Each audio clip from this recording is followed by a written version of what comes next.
sebut apa-apa. Yang 40 juta ni sekarang jadi mainan. Sudah. Pemimpin ini dia kena ada rasa malu, ada sense of shame. Kalau satu negeri tahu 40 juta diambil, ada rekod di Hong Kong yang boleh riuh dan heboh kerana di Hong Kong. Kalau di Kuala Lumpur, kes tutup. Ya. Kerana orang tak yakin dengan institusi. Yusra SPRM pun tak yakin. Seorang Mak Sabu sebut SPR pun tak yakin. Saya masih ingat 2008 bila ditambah 2 jam di Selangor.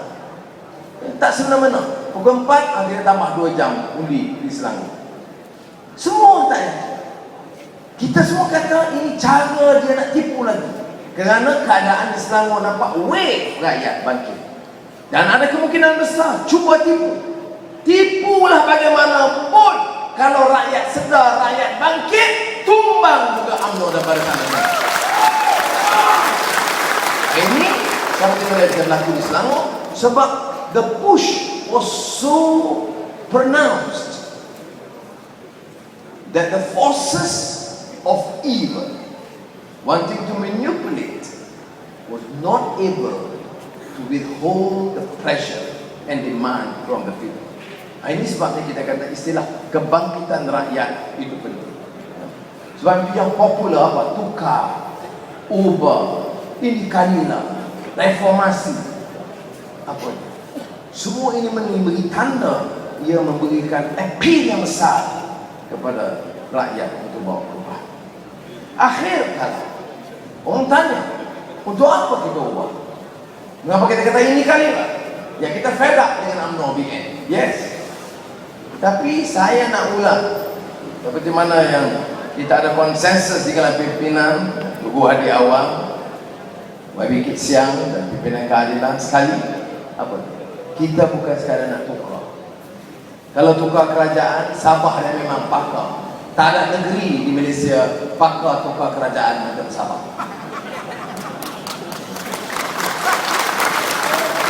Tetapi kita nak pastikan ini bukan soal tukar kerajaan saja. Ini bukan soal tukar Perdana Menteri atau Menteri saja. Ini bukan soal tukar nama parti yang memerintah. Ini soal tukar sistem yang ada dengan sistem dan agenda yang baru. Ini satu dasar yang akan meleburkan. Tadi saya sebut tentang hijrah Nabi Muhammad SAW. Orang Islam sambut hijrah sekarang. Meleburkan faham perkauman yang sempit, yang menolak sistem hukum, yang menggunakan kuasa dengan rakus.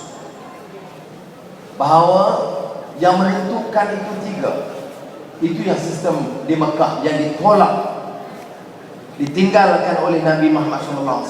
Apa dia? Dirumuskan 3 perkara, ingredients of a Jahiliyah society. Number 1, those in power. Itu orang yang berkuasa zalim. Orang yang berkuasa itu menindas rakyat. Orang yang berkuasa itu corrupt. Orang yang berkuasa itu fikir bagaimana nak kekalkan kuasa. Ini yang dikatakan ciri nombor 1. Abul Hasan Ali Nadwi, one great Indian scholar, rumuskan dan saya ingat ditulis 3 ingredients of a Jahiliyah society yang ditinggalkan oleh Rasul. Number 1, those in power. Number 2, those yang punya kekayaan. Orang punya kekayaan. Kekayaan yang melimpah. Cara apa? Cara menindas semua bawah. Dia untung ratus juta, rakyat 600 ringgit sebulan. Dia dapat kontak barang yang banyak begitu, yang sepatutnya dia agih pada rakyat, dia kumpul untuk dirompak harta khazanah negara.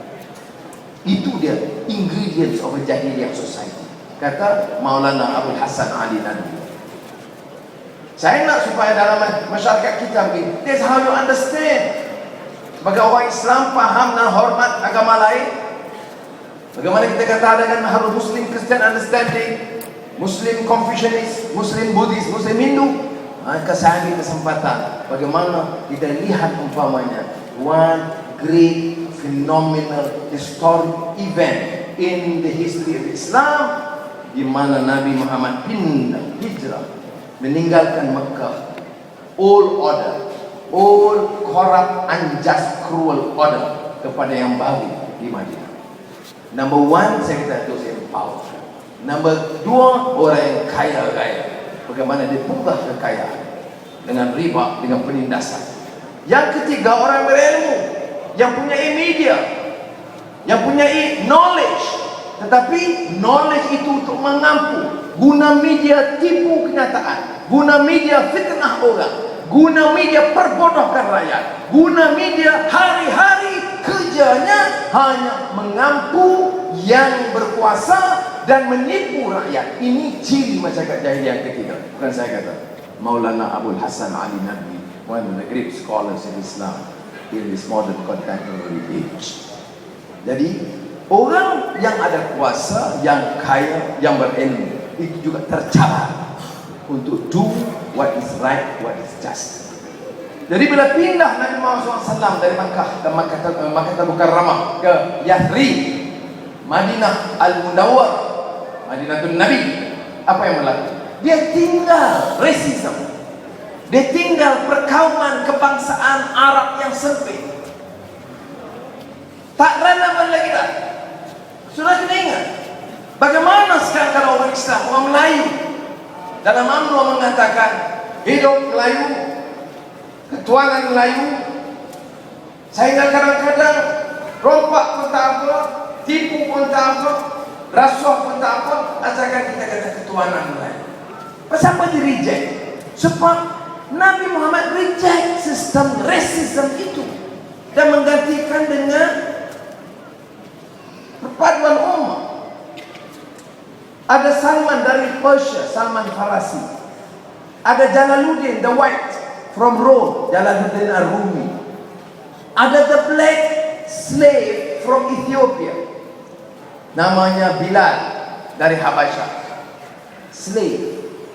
Tapi in that community dia tinggal prejudice kaum.